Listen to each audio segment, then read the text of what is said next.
1 Coríntios, capítulo de número 1, a partir do versículo de número 1 também.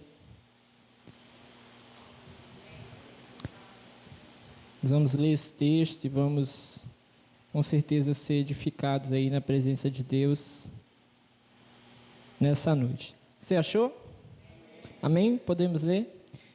O texto diz assim: Paulo, chamado para ser apóstolo de Cristo Jesus pela vontade de Deus, e o irmão Sóstenes, a igreja de Deus que está em Corinto, aos santificados em Cristo Jesus e chamados para serem santos, juntamente com todos os que em toda parte invocam o nome de nosso Senhor Jesus Cristo, Senhor deles e nosso. A vocês, graça e paz da parte de Deus, nosso Pai, e do nosso Senhor Jesus Cristo. Sempre dou graças a meu Deus por vocês, por causa da graça que lhes foi dada por Ele em Cristo Jesus. Pois nele vocês foram enriquecidos em tudo, isto é, em toda palavra e em todo conhecimento, porque o testemunho de Cristo foi confirmado entre vocês, de modo que não lhes falta nenhum dom espiritual, enquanto vocês esperam que o nosso Senhor Jesus Cristo seja revelado. Ele os manterá firmes até o fim, de modo que vocês serão irrepreensíveis no dia de nosso Senhor Jesus Cristo. Fiel é Deus, o qual nos chamou à comunhão com o seu Filho Jesus Cristo, nosso Senhor. Senhor, essa é a tua palavra e nós nos colocamos em tua presença nessa hora. Pedimos, Senhor, da tua graça, da tua direção, do teu favor sobre as nossas vidas, para que em nome de Jesus nós possamos ser fortalecidos nessa hora, cheios da tua presença, movidos em direção ao teu propósito e ao teu querer sobre as nossas vidas. Em nome de Jesus, tu que sonda e conhece os nossos corações, fala, Senhor, no íntimo do nosso ser. Fala, Senhor, no íntimo de cada um de nós, tocando, Senhor, meu Deus, naquilo que precisa ser tocado nessa noite. Nos direciona individualmente, coletivamente, especialmente nessa noite, como igreja do Senhor, para glorificar o teu nome, Senhor, através das nossas vidas e das nossas ações. Pai amado, em nome de Jesus, nós oramos e repreendemos tudo que não presta e que não vem do Senhor. Todo pensamento ruim, todo medo, toda apreensão, toda ansiedade, toda dor, nós oramos, Senhor, e repreendemos desse lugar, das nossas vidas e das nossas mentes nessa hora. Pedimos ao Senhor nessa noite que mais uma vez, apenas a tua palavra e o teu Santo Espírito tenham lugar para reinar e agir no meio de nós. Amém e amém. Bom, meus irmãos, nessa noite de missões nós vamos aprender com o apóstolo Paulo, que plantou essa igreja na cidade de Corinto, no final da sua segunda viagem missionária. E nesse lugar, ele passou cerca de 1 ano e meio, ensinando, orientando a igreja, direcionando os propósitos que Deus tinha para aquele lugar. Paulo, um homem revestido de muita sabedoria da parte de Deus, e ele não apenas era um estudioso da Bíblia, mas o que nós percebemos é que ele entendia de métodos, de planos para que os propósitos de Deus pudessem se cumprir. Ele tinha, por exemplo, uma atenção especial sobre os locais onde as igrejas seriam plantadas. Então, Corinto é um exemplo disso. Ele planta uma igreja em um lugar que estava em crescimento, em ascensão, que vinha ali sendo um lugar fortalecido, com crescimento populacional, né, e até econômico. E ele planta a igreja nesse lugar porque, à medida que o lugar crescia, havia uma grande possibilidade que a igreja crescesse também. E ele firma essa igreja de uma maneira sólida, nas bases verdadeiras do Evangelho. Por isso esse cuidado de passar 1 ano e meio ali pregando, né? Ele não foi lá simplesmente levantou um prédio, né? Não, ele teve o cuidado de acompanhar os irmãos, de preparar os primeiros líderes, as pessoas que ficariam ali à frente desse trabalho, gerando então uma firme fé no meio daqueles irmãos. Esse foi um cuidado muito especial do apóstolo Paulo, porque a intenção dele era justamente que essa igreja ficasse sólida e glorificasse o nome de Deus. O apóstolo Paulo, mesmo depois de sair de lá, acompanhou esses irmãos à distância.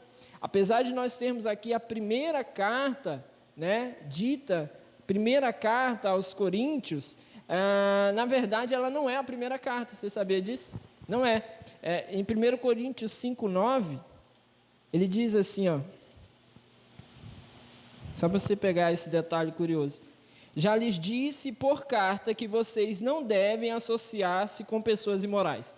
Ou seja, ele já tinha um acompanhamento com esses irmãos. Então, é a primeira carta, porque é a primeira colocada dentro do cânon bíblico, né? Dentro da Bíblia como nós conhecemos, mas certamente houve pelo menos uma outra carta anterior. O que nos leva a compreender que Paulo, mesmo saindo daquele lugar, acompanhava aqueles irmãos de uma maneira a fazer aquele trabalho que é preciso ser feito em toda e qualquer igreja. Não apenas que as pessoas recebam a palavra, mas que elas sejam podadas, como a própria Bíblia diz que o Senhor poda, né, todo aquele ramo que dá fruto. Então, ele poda para que ele possa crescer e ser mais vistoso ainda e possa dar mais frutos ainda. Então, Paulo tinha esse cuidado com esse acompanhamento. Uma irmã chamada Chloe visitou Paulo em Éfeso e o informou acerca das diversas problemáticas que haviam no meio da igreja. Então, Paulo, mesmo tendo todo o cuidado de acompanhar aqueles irmãos, de ensinar aqueles irmãos, recebendo informações e dando direcionamentos através de cartas, depois que ele saiu de lá, ainda assim, uma série de problemáticas se instalaram no meio da igreja, e são muitas. Na primeira carta, nós vamos encontrar aqui muitas questões que o apóstolo Paulo vai trabalhar com eles, até de uma maneira dura. Era uma igreja com dificuldade de relacionamento. Logo no capítulo 1, ele já entra falando das divisões que havia no meio da igreja. Era uma igreja com problema no quesito moral. Era uma igreja com problema no quesito de relacionamentos sexuais e morais também. Então, tudo isso começou a aflorar no meio da igreja, gerando problemas que o apóstolo Paulo estava tentando tratar no meio daqueles irmãos. O que nos dá também um entendimento, meus irmãos, de que não basta que se tenha uma preocupação no sentido de ensinar, de orientar. É necessário que cada pessoa, no seu íntimo, no meio de uma igreja biblicamente comprometida, é necessário que cada pessoa, no seu íntimo, também seja biblicamente comprometida. Amém? Não adianta de nada eu ter um pastor muito compromissado com a palavra se eu não tenho compromisso com a palavra. A fé do meu pastor não é a fé da minha vida, é a fé dele. E eu preciso da minha fé nessa mesma palavra. O comprometimento dele, do meu líder de célula, do meu líder de grupo, ele não é o meu comprometimento. É necessário que eu tenha o meu comprometimento com a palavra de Deus e que eu busque, então, as minhas correções. Qual o papel do líder? Ele vai estar instruindo. E é o que o apóstolo Paulo, então, fazia, preocupado, então, com essa igreja.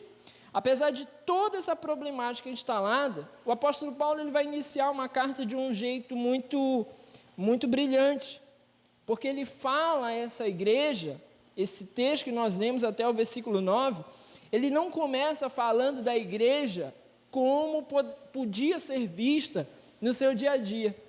Ele começa falando a essa igreja da forma como Deus vê a igreja e da forma como Ele espera que a igreja se apresente, da forma como Ele espera que a igreja busque ser.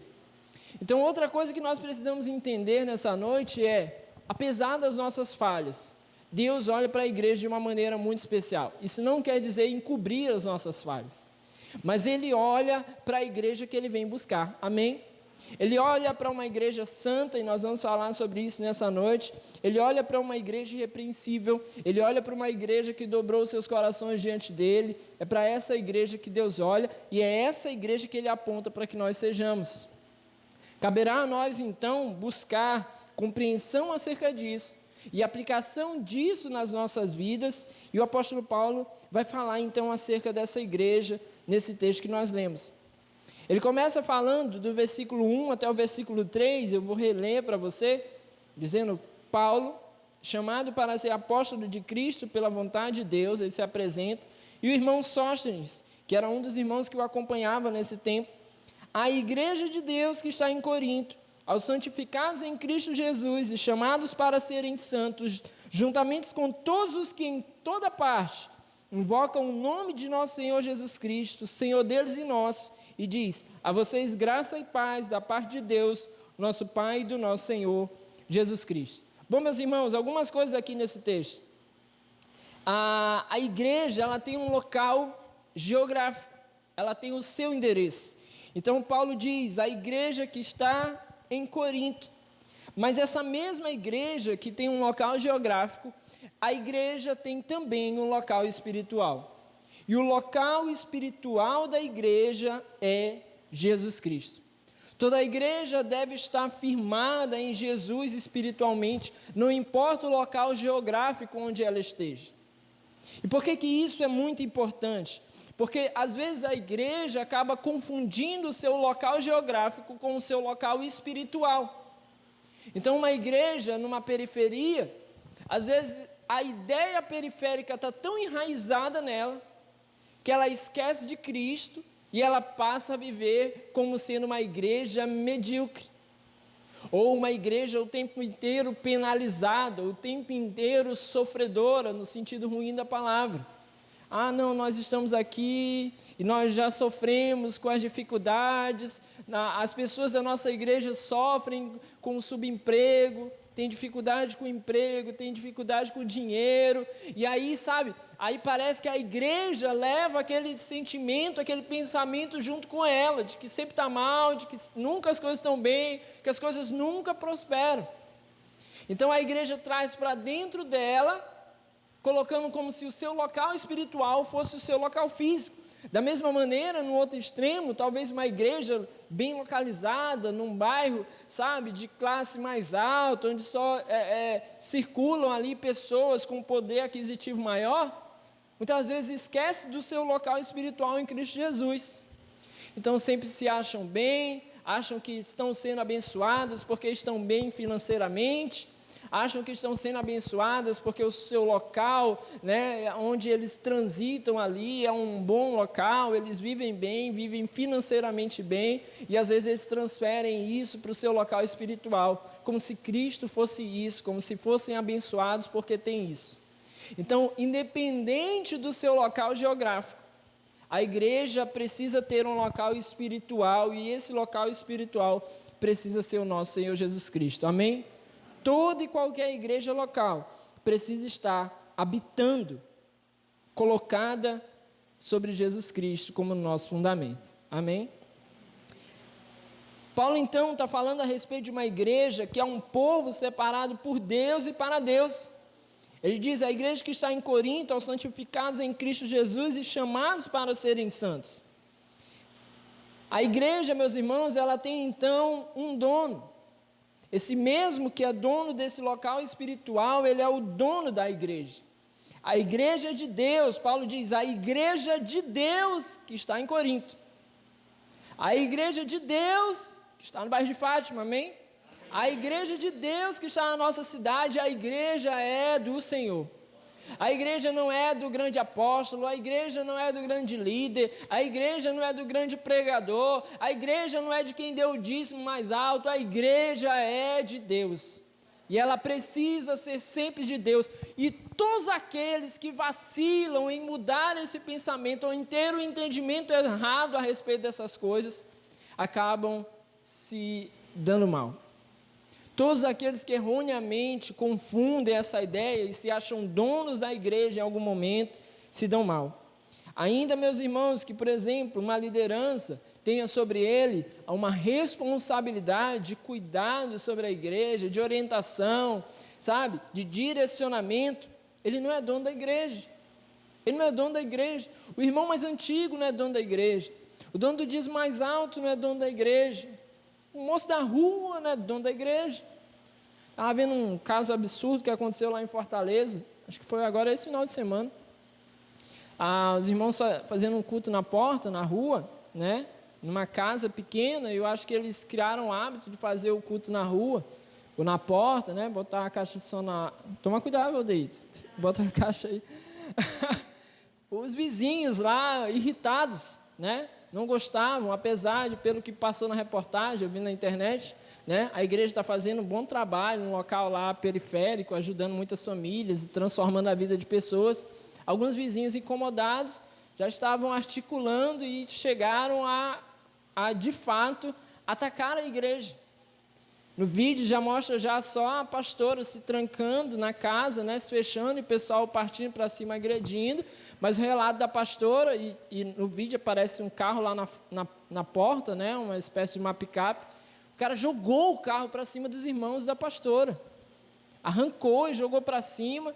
E aí a pastora saiu, quando ela pensa que não, a mulher do cara saiu atacando ela, rasgando ela. E então, meus irmãos, ninguém é dono da igreja. Apesar de todo ataque que a igreja possa sofrer, a igreja é do Senhor. Não importa onde a igreja esteja, nós não podemos mudar a nossa concepção de que a igreja é de Deus. A igreja de Deus que está em Corinto, a igreja de Deus que está espalhada aí por todo o mundo. A igreja sendo então de Deus, e da mesma maneira também do Filho de Deus, Jesus, ela tem um chamado. E o chamado da igreja é um chamado para a santidade. Paulo diz, a igreja de Deus que está em Corinto, e diz logo em seguida, aos santificados em Cristo Jesus e chamados para serem santos. Há então, meus irmãos, a necessidade de nós entendermos duas percepções acerca de santidade que estão presentes nesse texto.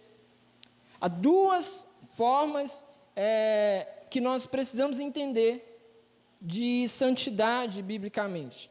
Há uma primeira santidade chamada pela teologia de posicional. O que é essa santidade posicional? É a que Paulo diz aqui, aos santificados em Cristo Jesus. E por que ele diz isso? Ele está dizendo que todo aquele que crê em Jesus como seu Salvador pessoal é chamado para essa santidade e, na verdade, se torna santo, santificado em Cristo Jesus. Todo aquele que crê, todo aquele que confessa Jesus Cristo como seu Salvador é santo. É santo de uma maneira declaratória de Deus sobre a sua vida, é santo porque se posicionou, e por isso essa santidade é posicional, porque se posicionou com o seu coração em Cristo. Então ele é santo simplesmente por estar em Cristo, porque estando em Cristo ele é agora separado para Deus e para a vontade de Deus, amém? Então todo aquele que confessa Cristo como seu Salvador é santo, e por isso Paulo diz, aos santificados em Cristo Jesus. Só que logo em seguida ele diz, e chamados para serem santos. E aí, se a gente não entende isso aqui, parece contraditório. Como somos santificados em Cristo e somos chamados para sermos santos? Porque há uma segunda santidade, que essa santidade é progressiva, ou também chamada de processual. Nós somos chamados para sermos santos. E agora o apóstolo Paulo fala sobre o nosso andar com Cristo. Há uma caminhada em santidade que nós precisamos exercer. Há uma caminhada de obediência à vontade do nosso Senhor Jesus Cristo. Todo aquele que está em Cristo, separado para Ele, agora precisa se deixar transformar por Ele, contínuo e progressivamente. Em todo tempo. Não regredindo, não desfalecendo, não parando, não mudando de caminho, mas deixando ser santificado por Deus em todo tempo. Então, meus irmãos, se você diz assim, fui separado por Deus e para a glória dele, eu preciso me deixar transformar em todo tempo. Todo tempo. Precisamos estabelecer momentos em que nós olhamos para trás e nos perguntamos, ou perguntamos a Deus, onde progredimos, no que crescemos, o que melhoramos, o que deixamos ser aperfeiçoados em nós. Infelizmente estamos vivendo um tempo onde muitos cristãos esquecem disso, aceitam a ideia de terem sido santificados por um Deus Salvador, mas não aceitam a ideia de se deixar santificar progressivamente pelo Senhor. Não aceitam a ideia de que precisam ter mudanças, transformações geradas pela palavra de Deus. Meus irmãos, é admissível que nós tenhamos falhas, e essa santidade progressiva, ela se dá de uma maneira contínua, não 100% conquistável, no sentido de que nós seremos perfeitos aqui nessa terra, apenas na eternidade. A palavra diz que nós caminhamos até encontrar a medida da estatura do varão perfeito que é Cristo, ou seja, Ele é Cristo, mas nós caminhamos em direção a Ele, nos deixando aperfeiçoar. Então esse pensamento precisa estar presente em nós. Há muitas pessoas, infelizmente, que esquecem-se disso aqui durante a caminhada. E, na verdade, a igreja de Corinto vai ser um desses exemplos. E por isso o apóstolo Paulo vai retomar toda essa carta aqui, trabalhando sobre questões que levam essa igreja à santificação. Por quê? Porque parece que a igreja esqueceu. A igreja não pode esquecer da necessidade de aperfeiçoamento. Nós vivemos um tempo onde nós somos convidados a permanecer do mesmo jeito, a aceitar que as coisas não podem mudar. Dentro de uma doutrina, né, falei aqui uns cultos atrás, universalista, de um pensamento, não, todos vão ser salvos mesmo. A semana o Luca Martini, não sei quantos conhecem, youtuber muito conhecido, né, cristão, um cara assim, de Deus mesmo, ele postou um vídeo falando que ele um dia saiu de casa e, direcionado por Deus, para sair e encontrar alguém que ele ia orar por essa pessoa. E aí ele saiu, encontrou a pessoa que Deus estava direcionando ele, orou por essa pessoa, a pessoa foi curada. Aí ele gravou um vídeo, né, para comentar, né, falar sobre a experiência que ele teve, né, do cara ser curado, ser direcionado por Deus. Aí um cara foi lá, né, cristão, para comentar assim, você parece que está muito doido, chapadão, não precisa disso não. A palavra diz lá, está consumado, então não precisa estar orando por ninguém. Então as pessoas já se acostumaram, não precisa nem orar por ninguém. Não precisa se arrepender também, não precisa mudar também, isso pode ser do mesmo jeito, da mesma forma. Então esse tipo de pensamento é condenado pelo apóstolo Paulo. Porque esses irmãos não apenas são santificados em Cristo, ou seja, separados para Ele, mas também são chamados para serem santos. Nós somos chamados para sermos santos. Nós somos chamados, uma vez separados por Cristo, somos chamados ao aperfeiçoamento. É como, meus irmãos, se o Senhor separasse a matéria-prima, como alguém que desenvolve algum projeto, ou prepara alguma coisa, ou cria alguma coisa, e dissesse assim, não, eu vou ali e vou buscar a matéria-prima. E ele vai lá e faz a coleta da matéria-prima, e essa matéria-prima é dele. Mas agora, a partir daquela matéria-prima, ele vai desenvolver o seu projeto, então ele vai precisar aperfeiçoar aquilo que ele colheu. Então, se é a madeira, ele vai lapidar a madeira. Se é o ferro bruto, ele vai fazer todo um processo ali de refinamento. E se somos nós, cristãos, uma vez separados para Ele, Ele vai fazer sobre a minha e a sua vida todo um processo de aperfeiçoamento, para que a nossa vida glorifique o nome dEle, amém? Então ter esse entendimento é muito importante. O apóstolo Paulo estava abrindo os olhos da igreja com relação a isso. A igreja, meus irmãos, também é uma família universal. Paulo diz, com todos os que em toda parte invocam o nome de nosso Senhor Jesus Cristo. Ele fala aí no versículo 2, juntamente com os que em toda parte invocam o nome do nosso Senhor Jesus Cristo. A igreja também precisa compreender que, além de separada, além de chamada a uma santificação progressiva e processual em Cristo, ela também é uma família universal. Então ela não é sozinha, uma igreja local não é sozinha, não estamos sós. Dias atrás teve uma live, né, nacional, promovida pelo Conselho Nacional, e aí chegamos lá, milhões de acessos, né, visualizações naquele momento. Para cada acesso na internet, né, nesse tipo de programação, voltada para a família, entende-se que talvez tenha o triplo, né? Numa casa, às vezes, tem mais 2, 3, 4 pessoas, então estima-se que tem o triplo. Então, era muita gente assistindo e acompanhando. Muita gente ali representando, né, a ideia da nossa igreja, estava ali envolvida. Mas, meus irmãos, a alegria é saber que nós ainda somos pequenos diante de tudo aquilo que é a igreja do Senhor, amém? Porque não é só quadrangular. Cada irmão e irmã, até de igrejas de denominações que nem são conhecidas, mas pessoas que dobram seus corações diante do Senhor e servem a Deus, pessoas que estão nos locais mais remotos, pessoas que estão, sempre que nós falamos de culto de missões, falamos das pessoas que estão servindo a Deus e são perseguidos, que sequer são computados como irmãos, mas que estão lá nos seus locais geográficos servindo a Deus, talvez até desconhecidos, estão servindo ao Senhor. É essa igreja que o Senhor vê, essa igreja que o Senhor olha. Ainda que nós tenhamos o nosso papel de responsabilidade com a nossa denominação, o Senhor, quando olha para nós, o olhar dele passa por sobre as placas, passa por entre os muros, passa pelos locais preenchidos, e ele enxerga aqueles que verdadeiramente estão com os seus corações servindo o nome dele. É assim que ele olha para nós. É como se fosse aquela visão, raio-x, aquela dos filmes, aqueles óculos que enxergam o calor de Deus. No óculos de Deus são os corações dobrados e rendidos diante dele. Não apenas pessoas sentadas na igreja, não apenas pessoas empunhando, levantando uma bandeira em nome dele, não apenas pessoas que vestem uma camisa com o nome dele, ele está olhando os corações que estão realmente dobrados diante dele. Por isso, então, a igreja e Jesus, na verdade, não é uma propriedade da igreja local.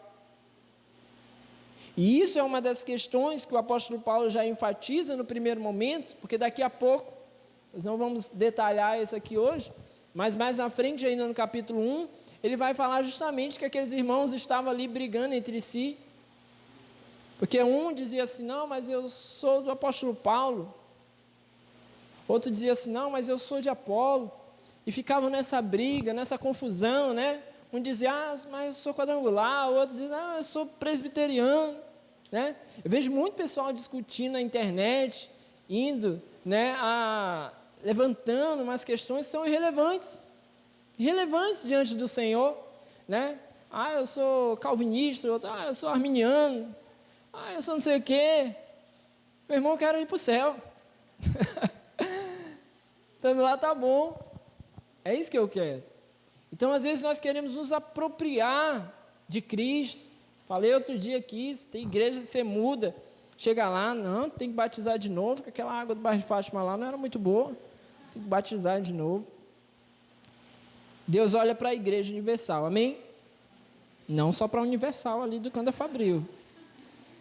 Versículo 4. Paulo diz, sempre dou graças a meu Deus por vocês, por causa da graça que lhes foi dada por Ele em Cristo Jesus, pois nele vocês foram enriquecidos em tudo, isto é, em toda palavra e em todo conhecimento, porque o testemunho de Cristo foi confirmado entre vocês. O apóstolo Paulo agora está dizendo que a igreja é enriquecida pela graça de Deus. Esse termo no original, que aqui é traduzido como enriquecido, a ideia dele é muito rico, ou seja, a igreja do Senhor não é uma igreja pobre, ela é muito rica, e quando eu digo que ela não é uma igreja pobre, eu não falo apenas de questões financeiras e materiais, mas ela é muito rica em tudo, ela é muito rica em Deus. Quando nós lembramos que esse Deus é criador e dono do universo, se somos enriquecidos em Deus, podemos então compreender que aquilo que é dele, é dado, é colocado à disposição da igreja para a glória dele, amém? Quando Paulo escreve a sua carta aos Efésios, e geralmente parece que ele introduz assim, Efésios 1:3, ele diz assim, bendito seja o Deus e Pai do nosso Senhor Jesus Cristo, que nos abençoou com todas as bênçãos espirituais nas regiões celestiais em Cristo. Ou seja, a igreja é abençoada, a igreja é rica. Corinto foi enriquecida, ele diz aqui, em toda palavra, em todo conhecimento, e depois no versículo 7 ele vai dizer, e não lhes falta nenhum dom espiritual. Aquilo que eu gosto de falar, a igreja, ela tem tudo o que precisa. Às vezes a igreja parece estar capengando, está mais para um lado, está mais para o outro, falta uma coisa, sabe o que é? Porque às vezes as pessoas estão lá e não querem cumprir o papel que o Senhor os designou. Aí a igreja fica pensa. a igreja fica pensa. Porque eu tenho certeza que menor ou maior que seja a igreja, o Senhor vai designar gente suficiente para tudo aquilo que Ele precisa, para aquele lugar, para aquela realidade. Você está entendendo? Tudo que é preciso para ali, tem. A igreja começou agora, tem 10 pessoas. Dentro dessas 10, tem gente suficiente para aquilo que Deus precisa, para aquele tempo, naquele lugar. A igreja tem 100. Tem gente ali suficiente para o que Deus precisa, para aquele tempo, para aquele lugar. A igreja, tem microfone, tem 2.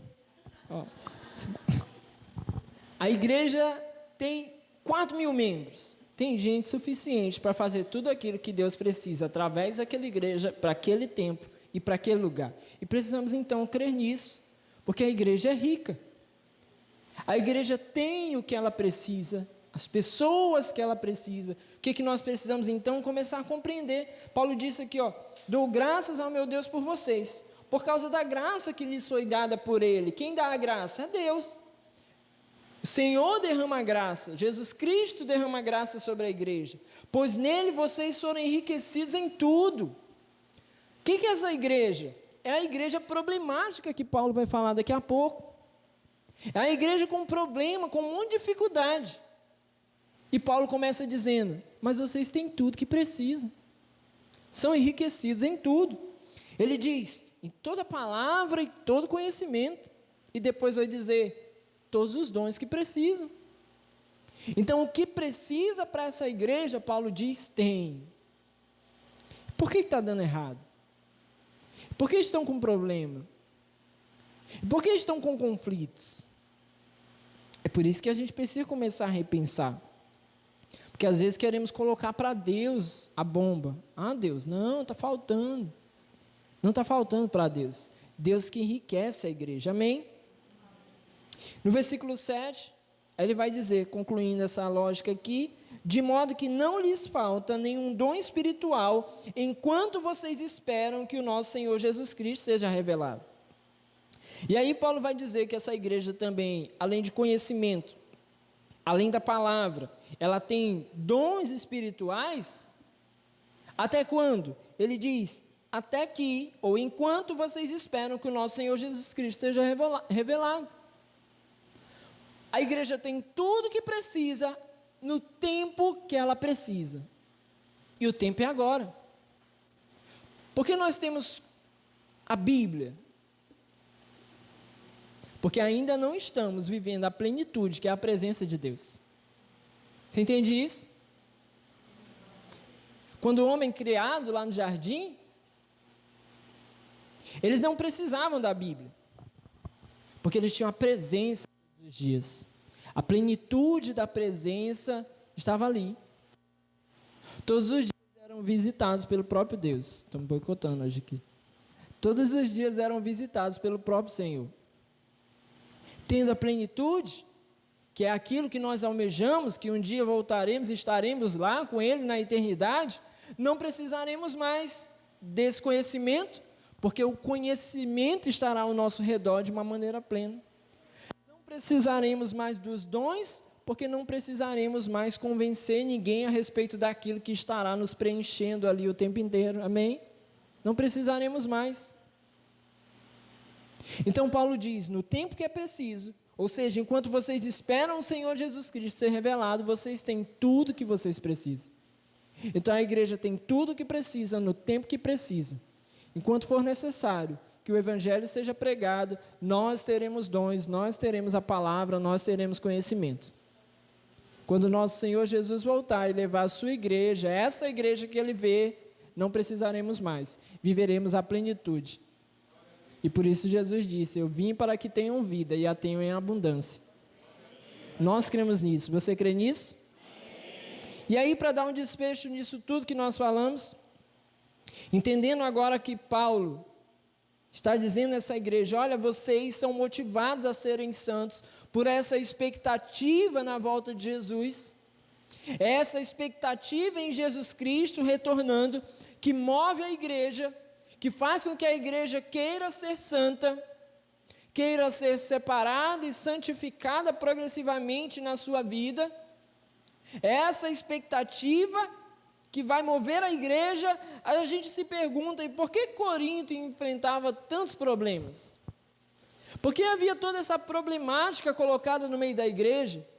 Por que havia no meio deles divisões? Por que havia no meio deles problemas nas questões sexuais?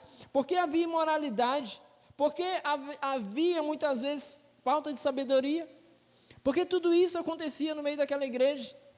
Por que o apóstolo Paulo precisa parar e escrever uma carta tão preocupado? Porque eles tinham dificuldade com o casamento e com os relacionamentos. Porque os solteiros não sabiam se posicionar. Olha o tanto de problema. Porque eles tinham problema em comer alimentos sacrificados a ídolos. Tudo isso no meio dessa igreja que Paulo havia plantado, que passou 1 ano e meio ensinando e que direcionava cartas para poder fazer com que eles pudessem perceber tudo aquilo que precisavam. Por que tudo isso acontece no meio dessa igreja? A resposta é: quando tiramos os nossos olhos da eternidade, deixamos de perceber a necessidade de sermos santificados. O grande vacilo da igreja nos dias de hoje é que tiramos os nossos olhos da eternidade, plantamos os nossos olhos em templos, em reuniões hiperlotadas, em exposição, plantamos os nossos olhos em conquistas materiais, individualmente muitas pessoas estão procurando isso, usamos a igreja como uma forma de um trampolim para as nossas questões que nós queremos nessa vida, tiramos como igreja os nossos olhos da eternidade, e tirando os nossos olhos da eternidade, perdemos o nosso compromisso com a santificação. Porque o que gera compromisso em santificação no meio da igreja são os olhos da eternidade.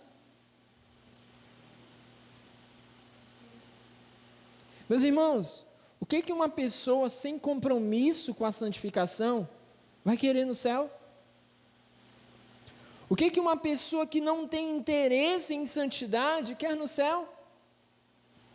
O que uma pessoa que vive na imoralidade, o que uma pessoa que vive na ganância, o que uma pessoa que vive no desespero, no anseio das coisas desse mundo aqui de uma maneira frenética, vai desejar na eternidade nos céus? Se não tem valor aqui, como vai ter valor depois? É inadmissível diante de um olhar bíblico esse tipo de pensamento. Ainda que muitas pessoas estejam vivendo aqui achando que vai ser assim. Aqui eu não estou ligando não. Mas deixa Jesus voltar. Quando ele voltar, aí eu vou querer as coisas que estão lá. Seria fácil demais. Mas não é assim. Porque esse mesmo Deus que nos separa, Ele nos direciona a um compromisso de santificação. Quando nós tiramos os nossos olhos da volta de Cristo e da eternidade, os nossos olhos estão voltados apenas para esse mundo, perdemos então o compromisso com a santificação. Aí queremos um avivamento sem santidade. Nós queremos um revestimento de poder sem olhar de fato para o que nós estamos gerando com esse revestimento. Paulo diz a Corinto: vocês têm dons, vocês têm todos os dons que vocês precisam. Mas o que eles estão fazendo com isso? A igreja quer dons, quer revestimento, mas sem comprometimento com santidade, com santificação, o que nós vamos fazer com esses dons?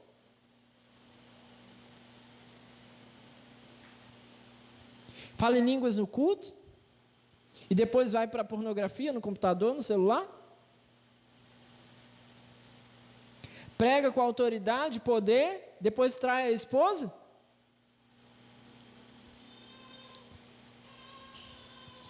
Miguel está falando assim, ó, fala a Deus. Gostei do Miguel. Você está entendendo? Porque a igreja de Corinto tinha tudo isso: conhecimento, palavra e dons. Eles eram revestidos. Mas sem compromisso com a santificação, há um alerta do apóstolo Paulo. Porque em 9 versículos, ele diz, a igreja do Senhor é assim. E depois passa capítulos e capítulos dizendo, mas vocês estão envergonhando o negócio. Vocês estão diferentes daquilo que Deus espera de vocês. Meus irmãos, por isso, enquanto igreja, precisamos abrir os nossos olhos.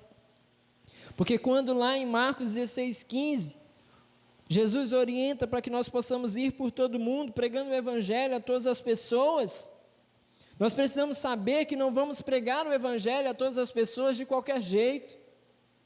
Por quê? Porque a santificação da igreja progressiva e contínua é que demonstra às pessoas que de fato esse Deus tem autoridade e poder, não os dons. A transformação, a santificação demonstra autoridade e poder. Por que Paulo tem uma preocupação que esses irmãos aqui estão se dividindo? Porque Jesus havia falado, é na união de vocês que vocês realmente, verdadeiramente serão reconhecidos como meus discípulos. Jesus havia falado isso. Então Paulo está preocupado, porque vocês têm conhecimento, vocês têm dons, vocês têm a palavra, mas vivem desunidos. Como vão olhar Cristo em vocês? Então é esse tipo de pensamento que nós precisamos trazer sobre nós. Nos versículos 8 e 9, ele diz, olha, ele os manterá firmes até o fim, de modo que vocês serão irrepreensíveis no dia de nosso Senhor Jesus Cristo. Fiel é Deus, o qual os chamou à comunhão com seu Filho Jesus Cristo, nosso Senhor. O apóstolo Paulo diz, e aí muitas pessoas dizem assim, pastor, mas é tão difícil viver uma vida em santidade. Com raiva já desse negócio aqui. Cortando.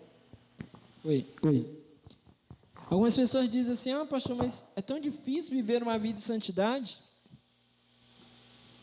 Paulo diz, mas o Senhor os manterá firmes até o fim, de modo que vocês serão irrepreensíveis no dia do nosso Senhor. Amém? Quem mantém, gente, a nossa vida em santidade, quando nós entendemos isso, é Ele.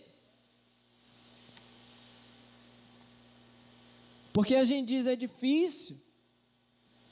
E a palavra diz, mas para Ele não há impossível. É mais do que o difícil. Para Ele não tem o impossível. Você entende isso? É Ele que nos mantém até o fim. É Ele que nos leva caminhando. E é Ele que precisa então ser o dono das nossas vidas. Fiel é Deus, o qual o chamou à comunhão com seu Filho Jesus Cristo. Fiel é Ele. Está me boicotando. Fiel é Ele. Então o apóstolo Paulo está dizendo assim, Ele é fiel. Qual o problema de quando a igreja olha apenas para aquilo que Ele quer? Apenas para aquilo que eles estão buscando? Qual o problema de uma igreja que apenas percebe as suas questões e necessidades desse mundo e esquece da eternidade? O problema dessa igreja é que ela não confia na fidelidade de Deus. Então ficamos desesperados pelas riquezas, ficamos desesperados em aparentar alguma coisa com os nossos dons, não nos preocupamos em santificação. Tinha gente por aí, pregando com a família destruída. Gente, um temor da minha vida é ser reconhecido como um grande pregador e dentro de casa ser reconhecido como um mau pai e um mau marido. É um medo que eu tenho. Não quero. Mas está cheio de grandes pregadores, no 2º, 3º, 4º casamento, cheio de grandes pregadores, traindo as suas esposas. No meio da pandemia, pegaram um, foi para a live,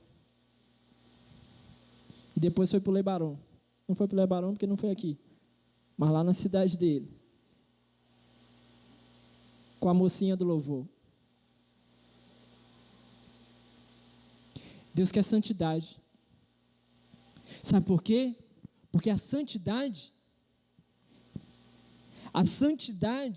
revela uma igreja com os olhos da eternidade. A santidade revela uma igreja com os olhos naquilo que o Senhor tem para fazer. A santidade revela uma igreja não com os olhos do seu querer, porque eu me adequo agora à vontade de Deus, porque eu confio tanto na fidelidade de Deus, que eu corro atrás então daquilo que o Senhor espera de mim. Por que eu faço? Ah, mas são regras e normas. Não, eu faço porque eu confio na fidelidade daquele que me enviou. Eu faço porque eu confio na fidelidade daquele que me salvou. Eu faço porque eu confio na fidelidade dele, por isso eu aceito a sua palavra, e por isso eu mudo os meus procedimentos, e por isso eu deixo que o Espírito possa agir na minha vida, porque eu confio na sua fidelidade. Se o Senhor diz perdoe, eu perdoo. Se Ele diz se arrependa, eu me arrependo. Se Ele diz deixe, eu deixo, porque eu confio na sua fidelidade, porque os meus olhos estão fixos na eternidade. Isso é santidade. Não adianta, meus irmãos, revestimento sem santidade. Para encerrar, quando a igreja então mergulha em santidade, ela vai cumprir o propósito do Senhor. No versículo 18, mais lá na frente, Paulo vai dizer: pois a mensagem da cruz é loucura para os que estão perecendo, mas para nós que estamos sendo salvos é o poder de Deus. Essa mensagem que é loucura para os homens, para nós é poder. E talvez um dia foi loucura para nós. Então é poder para quem? É poder para quem aceita. Como eu demonstro esse poder? Vivendo essa palavra e me submetendo às suas ordenanças. Isso é santificação. Quando eu recebo essa palavra e me submeto às suas ordenanças, aí ela é poder. Ela não é poder quando eu oro mais forte que todo mundo.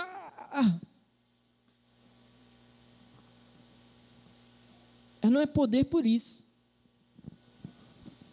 Ela não é poder pela presença, pela imposição. Ela é poder em mim, porque eu creio e deixo que ela me transforme. Por isso ela é poder. Porque ela alcançou a minha vida e me transformou de verdade. Ou seja, a santificação demonstra as marcas dessa palavra na minha vida. Por isso que para os outros ela ainda é loucura, mas pode vir a ser poder, se ele crê também naquilo que eu criei. No versículo 21 ele diz: visto que na sabedoria de Deus o mundo não o conheceu por meio da sabedoria humana, agradou a Deus salvar aqueles que creem por meio da loucura da pregação. A pregação é levar a mensagem, é ir anunciar o evangelho, é ir revestido de poder, de dons, de conhecimento e da palavra anunciar. É através da loucura da pregação que o nome do Senhor é anunciado para a salvação das pessoas, mas é a santificação na nossa vida que é a evidência do poder dessa palavra e dessa pregação. As pessoas vão ouvir a palavra e vão olhar para mim e para você.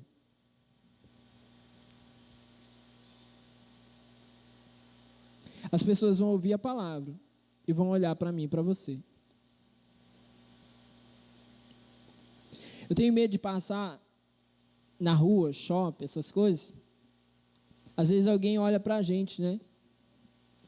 Agora com máscara que a gente não tem semblante, só tem os olhos, não tem expressividade, né? Está mais arriscado ainda. Sabe por quê? Porque às vezes você vai passando pela pessoa e você está olhando para ela, a cabeça que está maquinando assim: quem é essa pessoa? Eu conheço de algum lugar, só esse pedaço aqui, talvez já estudei com ela, será que ela já foi lá na igreja? Mas de repente a outra pessoa está vindo, está olhando para você: ixi, esse é o pastor lá do bairro de Fátima, está me encarando. Meus irmãos, você não sabe o medo que eu tenho disso. Eu até evito, assim, quando eu vejo a pessoa está cruzando muito, deixa ela falar comigo. Eu prefiro que ela diga assim: pastor, o pastor não falou comigo. Ufa, graças a Deus, quer dizer que eu estava cumprindo o meu propósito de não falar com ninguém. Fale você comigo. Mas chegou um ponto que a gente tenha um receio disso. Por quê? Porque muito mais, meus irmãos, vale o nosso testemunho como prova fiel daquilo que a palavra de Deus diz. Então vamos nos preocupar com aquilo que nós entregamos diariamente. Se você está aqui nessa noite e você entregou a sua vida a Cristo, ótimo, você já está separado para Ele. Mas está separado também para uma santificação progressiva e processual na sua vida. Contínua, todos os dias o Senhor quer aperfeiçoar você. Em cada devocional, em cada oração, em cada manhã em que as misericórdias do Senhor se renovam sobre a sua vida, Ele quer aperfeiçoar para você. Então não olhe para trás dizendo assim, estou pior do que fui ontem. Olhe para trás dizendo, hoje sou melhor, porque o Senhor tem trabalhado na minha vida, tem me santificado, e para a glória dEle, eu tenho vivido a sua palavra. Amém? Fica de pé no seu lugar em nome de Jesus. Eu quero orar por você.